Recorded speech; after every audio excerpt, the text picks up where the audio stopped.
Good morning, second grade. I'm going to create a background for our pineapple that we've been working on.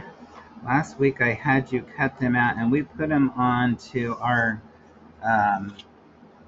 onto our splatter painting, and um,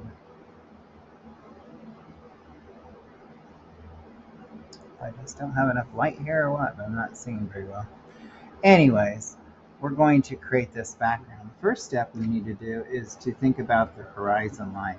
I like to do this with pencil with my students. I don't normally do this at home because I just kind of paint my horizon.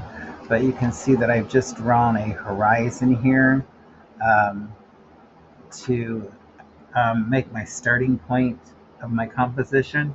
And we're going to keep this very simple today. You can get creative with your colors if you want.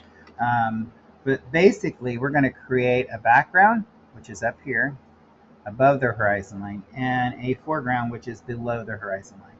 And then our pineapple will sit here in the middle.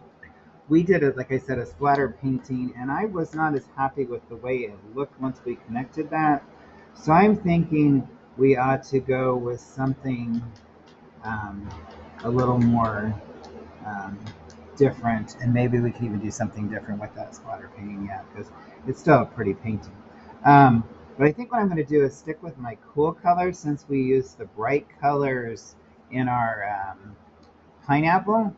So always the first step is to get our paint wet. See, I'm getting my blue wet, I've got my brush wet. I'm also going to get my background wet. This is not supposed to be a thick painting. It's supposed to be a very thin, washy painting, because that's what the characteristic of watercolor is. And I'm just going to add some blues to my background. I might add some purples, because purple would look really good with the yellow of our pineapple. Purple is a complementary color to the oranges and yellows in the pineapple. So I'm just going to kind of blend these colors together. Just kind of experiment with the space, blending those around. Again, I don't want to put it on there too dry, because then I can't blend it. I can blend that around with my purples. I could still use that straw technique that I taught you guys with blowing it. I'm not here today. That's why I created the video. Um, I have a substitute because I had to unfortunately go to the doctor again. Hoping to be back well and fine next week with you all. Nothing serious to worry about. Just trying to figure out some things. Um, anyways, so I'm just going to kind of blend these colors together. I really like what's happening so far. It almost looks like it's running. It's almost like a waterfall kind of effect. Just kind of playing with that. I'm going to let that dry for now, and then I'm going to work on my foreground. I do want my foreground to be more like a table, because my pineapple is going to sit on. I'm going to start out with a lighter color of yellow and just kind of blend that around.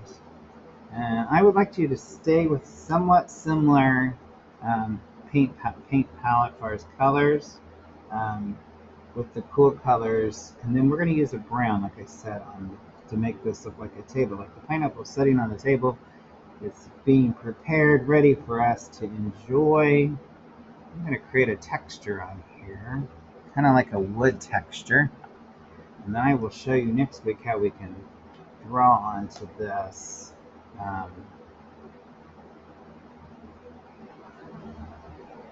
First, I need to get the colors laid down. So like I said, I'm going to add some more yellows. And this is not a really long process, because we're not doing detail. All we're doing is creating the background, and it needs time to dry. Once we're done with this, always remember we take care of our brush, Mr. Harry. We need to wash him out well and dry him and put him back in his house.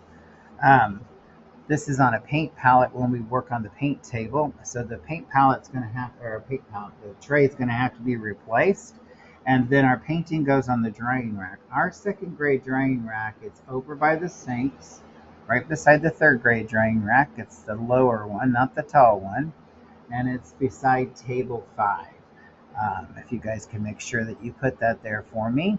Um, Already you've put your name on the back. I'm certain that you will remember that. That is the first thing we do. In fact, I should have said that before I even started painting on my paper, just to remind you. If you haven't done that right now, turn it over and put your name on the back. Thank you. And always remember, caring hands, kind bodies, kind words will get kind results. Have a good day.